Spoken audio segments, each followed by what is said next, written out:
Good evening. We are Brickhouse Capital Management, and this is our Portfolio 6 report. Again, my name is Keon Thomas. I'm Justin Cook. My name's Casey Rockamore. And we're going to get it right into it. Procter & Gamble remains to be one of our steady growth companies, and we're very proud of how they're performing.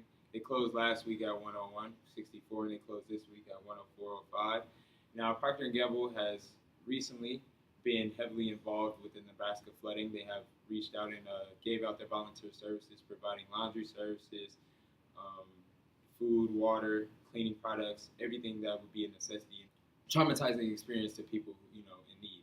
And also, Morgan Stanley has increased their value in Procter & Gamble as they see Procter & Gamble as a steady growth trajectory, and they are really pushing the stock up for them as well. Next was Sony Corporation. Sony's performance at the end of week 6 was $42.24, and the company remains in a strong position in our portfolio in existing secular growth areas. It has promising new lines that become substantial growth drivers in the future. Sony is still a company we see improvement in the near future in efforts to turn around their losses in the smartphone industry. Sony released a report on March 28th stating that they're closing its smartphone plant in Beijing and will shift production to Thailand. Another way Sony is responding to the smartphone downturn is with their plans to slash up to half its phone workforce. Good news for Sony, they have won a round at the International Trade Commission in a long-running dispute over magnetic tape storage with Fujifilm. So the next company in our portfolio is Caterpillar Incorporated. So they ended the week at $135.49, and the week before they closed at $129.77. They're still below our week 3's performance at closing at $138, but we see this growth getting back to the point it was during week 3. There were a little bit slow housing starts earlier this year, and estimates of quarter 1, quarter 2 of them performing below their trend. But we're going to keep a close eye on Caterpillar and hope they continue to give us great returns. Moving on to Accenture. Now, Accenture we are very satisfied with at the end of week 6. Accenture, they closed last week at $165.24, and now this week they have almost up to $10 at $176.02. And their revenues increased by 5% in USD and also 9% in local currency to $10.5 billion. And their EPS is 1.73, and this included a 21-cent change. Operating income increases to 7% to $1.39 billion, with the operating margin of 13% and expansion of 20 basis points.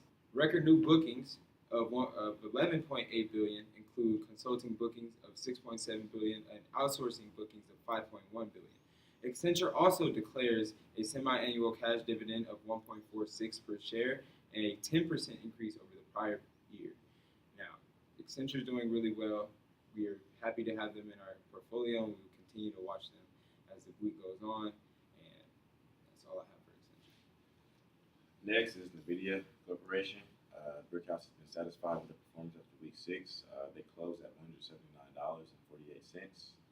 Their stock prices have been on a slow, fluctuating rise, and we are confident that this trend will continue, and it has. There was a class action lawsuit against them, but it really did not affect their stock growth in the recent weeks. And an analyst named Harsh Kumar said named Harsh Kumar says gaming is prime for growth, and H2 and the auto and data center projects should help drive overall recent revenue growth, well above the broader semiconductor market over the next several years. The analyst also sees the opportunity for significant margin expansion, according to Seeking Alpha. As a group, we will pay close attention to make sure we maximize our growth in the NVIDIA stock, which is up 22.24%. So in terms of our next company, Broadcom Incorporated, they closed a little bit over $300 this week. They closed at $300.71. Closed last week at $292.65. Broadcom Incorporated had the third largest deal of 2019 at this can be the driver of their increase over the past week. We're gonna keep a close eye on Broadcom, and we've been debating on selling Broadcom and exiting our position because they have gave us a great return of our portfolio thus far. Moving on to Striker. Striker, we are satisfied with their performance at the end of week 6. Striker has done a great job with us since we purchased them, and we bought them at 183, and now they're already up at 197.57. So that's great for Striker. I mean, that's pretty much all we have. Nothing too big in the news, but Striker is doing well, and we will continue to watch them as the week goes on. Our next company is Apple. Apple closed at the end of week 5. Apple closed at $189.89, and at the end of week 6, it closed at $191.24.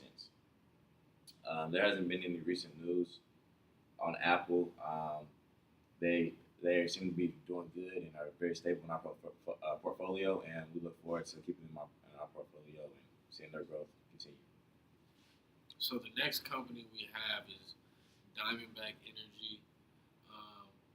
They recorded a 0.19% gain during the trading session on March 28th. Previously, they closed at $102.35, but this past week they closed at $102.54. So not much change in Diamondback Energy. We know the energy sector is very, very consistent, very stagnant. No new deals in terms of Diamondback Energy. We're going to keep them as a stronghold, a solid semi-anchor company in our portfolio, and analyze how their next upcoming weeks will affect us at Brickhouse Capital Management. For Becton Dixon & Co., when we first purchased them on the 15th of March, they closed at $253.90, and then in the week after, they closed at $242.12. So that was nearly a $11 decrease. But then they shot back up to $249.73. So there is an increase there, and we're happy for that. And hopefully they get back on track. But it is something that we need to watch out for, and maybe look for to sell in the future. But as far as the news, recently Becton Dixon Co. released a statement regarding their paclitaxel-coated devices, as we stated in last week's report. And that statement demonstrated that the importance of the customers, showing that shareholders know and believe in the Latonix drug-coated balloon, and the formulation that it stands, and the studies and to prove that the safety and the efficiency of these products. So in the healthcare industry, definitely look out for Becton Dixon Co. because they're really pushing out some great things, and they really want to let their shareholders and their customers know that these are safe products to use, and definitely some innovation in the healthcare industry. My next company was Johnson & Johnson. Johnson & Johnson sells a positive outlook in our portfolio going into week 7. They closed at $139.79 on Friday. This is the highest Johnson & Johnson's been since we added them into our portfolio.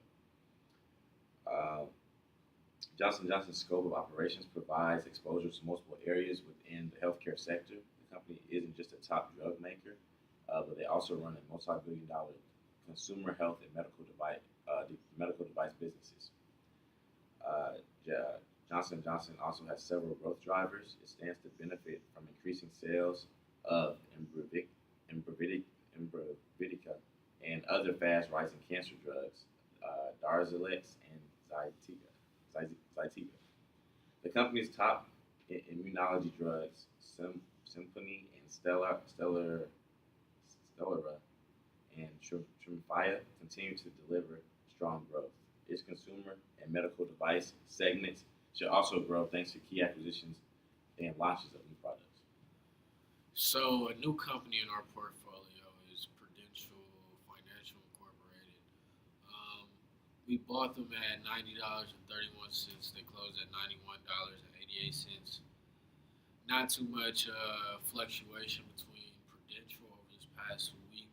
We actually added them to our portfolio because they offer above average dividends and wanted to reduce some of our portfolio's exposure. So we're going to see how this name brand company gives us returns over the next couple of weeks, so we can shoot back up to first place in the rankings. Another company that we recently bought was Nike. We bought them at 81.65 and they closed at 84.21 on Friday. And the investments Nike made to improve its supply chain and design creation process over the past few years has started to pay off in the previous few quarters. Footwear sales are up 13% this year, led by our strong sales of Air Max styles. You know, they got the 270s, the 97s, all the different Air Max styles. You got all the different colorways for the Air Force Ones coming out. You got the Air Jordans. I mean, Nike pretty much has it all. I mean, I really don't even need to read off the book for this one for Nike. I mean, it's Nike. I mean, they just got assets, and I mean, come on now. I mean, the NFL. I mean, NBA. Dang near soccer. I mean, Adidas is out of here. So, I mean, Nike's pretty much running everything right now. I mean, just look out because that stock price is going up. Our next company is Fidelity National Information Services. We recently bought them at $105.18, and they closed Friday at $113.10. The U.S. fintech group Fidelity has agreed to buy They agreed to buy the payment processor WorldPay for about $35 billion. And this is the biggest deal to date in the booming payment industries. This was really big news, and that's actually why we decided to hop on and buy Fidelity, because we knew that this would probably have potential to grow the company a lot and improve the stock price. The deal is the latest in a wave of consolidation in the financial software and payments technology sectors, as firms bulk up to compete with newcomers seeking to disrupt the way merchants are paid. U.S.-based Pfizer bought payment processor First Data in January for about $22 billion. In Europe, startups such as Italy's next plan to list, capitalizing on booming interest in the industry fueled by surging online sales. So that was our last company in our portfolio for Portfolio 6 report. We just want to send out well wishes and some prayers and condolences to our group member Xavier Hill. He wasn't able to be with us today. We're currently number 4 in the rankings, and we're looking to get back to that number 1 position. Thank you, and we are Workout Capital Management, and also prayer goes out to Nipsey Hussle and his family, and also the people affected by the flooding in Nebraska. So that's all we got to say. Thanks for your time. We will continue to stay solidified.